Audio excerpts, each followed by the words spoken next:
नमस्कार, मैं कुमार सियासी किस्से की इस कड़ी में आपका स्वागत है। पूरी दुनिया का ध्यान इस समय रूस और यूक्रेन की जंग पर है। इस जंग ने पूरी दुनिया को एक खतरनाक मोड़ पर लाकर खड़ा कर दिया है। इसका नतीजा क्या होगा, यह जानने से पहले यह जानना जरूरी है कि आखिर यूक्रेन की जड़ें कहां से निकली हैं और रूस और यूक्रेन का रिश्ता और इस रिश्ते की बुनियाद किस पर टिकी है। आज इन दोनों देशों में जो कलह की स्थिति बनी हुई है, उसका जन्म कैसे हुआ, या यूं कहें कि यूक्रेन का जन्म कैसे हुआ। तो आइए थोड़ा अतीत में चलते हैं। 9वीं सदी में यह कहानी कीव से शुरू होती है। वही स्लाविक साम्राज्य की प्रथम राजधानी थी। इसका गठन एक कबीले ने किया था जिसका नाम है स्कैंडिनेवियन कबीला। वे इसे रूस कहते थे और यही आगे चलकर कीवियन रूस कहलाया और इसी महान साम्राज्य से जन्मा है रूस और यूक्रेन। इस साम्राज्य में ऑर्थोडॉक्स क्रिश्चियन धर्म का बोलबाला था। साल 1988 की बात कर रहे हैं। कीव साम्राज्य व्लादिमीर प्रथम या सेंट व्लादिमीर द ग्रेट ने इस मत को अपना लिया था। व्लादिमीर प्रथम ने मध्यकालीन रूस राज्य का विस्तार मौजूदा बेलारूस, रूस और यूक्रेन से लेकर बाल्टिक सागर तक किया। इस समय बेलारूसी, यूक्रेनी और रूसी भाषाएं यहाँ की मुख्य भाषाएं थी। यह साझी विरासत इन तीनों देशों को सांस्कृतिक रूप से जोड़ती थी। हाल ही में पुतिन ने घोषणा भी की थी कि रूसी और यूक्रेनी लोग जो हैं वो एक हैं। खैर, जानकार इससे सहमत नहीं हुए। उनका कहना है कि बेशक दोनों देशों की उत्पत्ति एक ही साम्राज्य से हुई, लेकिन यूक्रेन का अनुभव रूस से अलग रहा क्योंकि अलग अलग समय पर कई ताकतों ने यूक्रेन की तकदीर का फैसला किया। तो चलिए कहानी को आगे बढ़ाते हैं और बताते हैं कि 13वीं सदी में रूस राज्य के कई सूबों पर मंगोल साम्राज्य का कब्जा कैसे हो गया। लेकिन 14वीं सदी में कमजोर होते मंगोल साम्राज्य का फायदा मॉस्को और लिथुएनिया नाम की दो सूबों को हुआ। जी हाँ, इन दोनों सूबों ने रूस को आपस में बांट लिया। कीव और इसके आसपास के जो क्षेत्र हैं वो लिथुएनिया सूबे पर उसका कब्जा हो गया और यही लोग जो थे यहाँ रेनेसां और सुधारवादी विचारधारा का उन्होंने बीज बो दिया। पश्चिमी यूक्रेन के एंड गैलिसिया या कार्पेथेनिया गैलिसिया क्षेत्र पर हैब्सबर्ग साम्राज्य का राज रहा।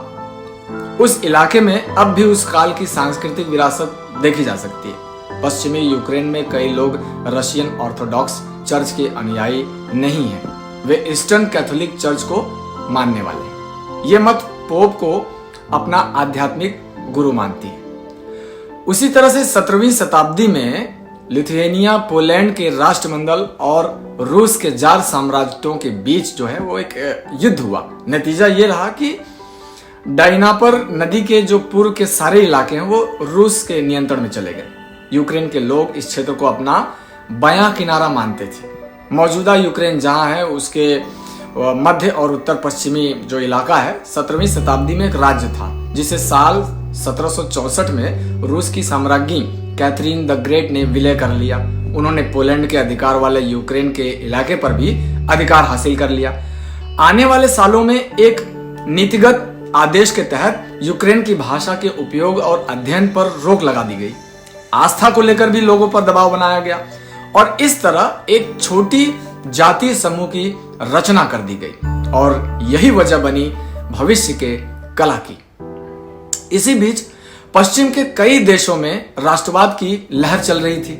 इसका असर पोलैंड से लेकर ऑस्ट्रिया तक नजर आया। इस दौरान यहाँ कई लोगों ने रूस के लोगों से अलग दिखाई देने के लिए खुद को यूक्रेनी बताना शुरू कर दिया था। लेकिन 20वीं सदी की बात करें तो रूस की क्रांति हुई और सोवियत संघ का गठन हो गया और यहीं से यूक्रेन से जुड़ी पहेली को एक नई शक्ल मिलनी शुरू हो गई। सोवियत नेता जोसेफ स्टालिन ने दूसरे जो वर्ल्ड वार की समाप्ति पर पोलैंड से पश्चिमी यूक्रेन का अधिकार उन्होंने हासिल कर लिया। 1950 तक के दशक में मॉस्को ने क्राइमिया को यूक्रेन के हवाले कर दिया। यह सोवियत संघ का ही हिस्सा था। सोवियत सरकार ने यूक्रेन पर और जोरदारी के साथ रूस का प्रभुत्व थोपने की कोशिश की। कई बार यूक्रेन को इसकी बड़ी कीमत चुकानी पड़ रही थी। 1930 के दशक में सोवियत संघ का हिस्सा रहे यूक्रेन के लाखों लोग स्टालिन की ओर से जबरन थोपे गए, अकाल की वजह से मारे गए। इसके बाद स्टालिन ने वहां बड़ी संख्या में सोवियत लोगों को बसाया। इसमें से कई यूक्रेनी भाषा नहीं बोल पाते थे। दरअसल बात यह है कि सांस्कृतिक रूप से सोवियत संघ कभी यूक्रेन पर आधिपत्य साबित नहीं कर सका। यूक्रेन पर आर्थिक, राजनीतिक और सैन्य फैसले से संबंधित चीजों के थोपे जाने का प्रभाव तो रहा, लेकिन सांस्कृतिक और शिक्षा के क्षेत्र में यूक्रेन के पास एक खास स्वायत्तता तब भी थी। दबदबा भले ही रूसी भाषा का था, लेकिन प्राइमरी स्कूल में बच्चे यूक्रेनी भाषा सीख रहे थे और आने वाले समय में यूक्रेनी भाषा में बहुत सारी किताबें छपी और यही किताबें एक मजबूत राष्ट्रवादी अभियान की पहल बनी। बात 1991 की करें तो सोवियत संघ बिखर गया। 1997 में रूस और यूक्रेन के बीच संधि हुई। इसके जरिए यूक्रेन की सीमाएं तय हुई, लेकिन देश के अलग अलग इलाकों में कुछ ऐसी खामियां रह गईं जिससे दरारें बनती चली गईं और इन्हीं दरारों की अंधेरी दुनिया में प्रतिशोध की वो चिंगारी जल रही थी जो संकेत दे रही थी भविष्य की तबाही की, एक महायुद्ध की। जी हाँ, और आज जो कुछ हो रहा है उसकी बुनियाद उसी पर टिकी है। अगली बार हम फिर किसी नए किस्से के साथ खैर आपसे फिर मिलेंगे। तब तक के लिए हमारे साथ बने रहिए, मृतभाषी पर देखते रहिए ये सफरनामा। तब तक के लिए अलविदा। इस चैनल को जरूर सब्सक्राइब कीजिए।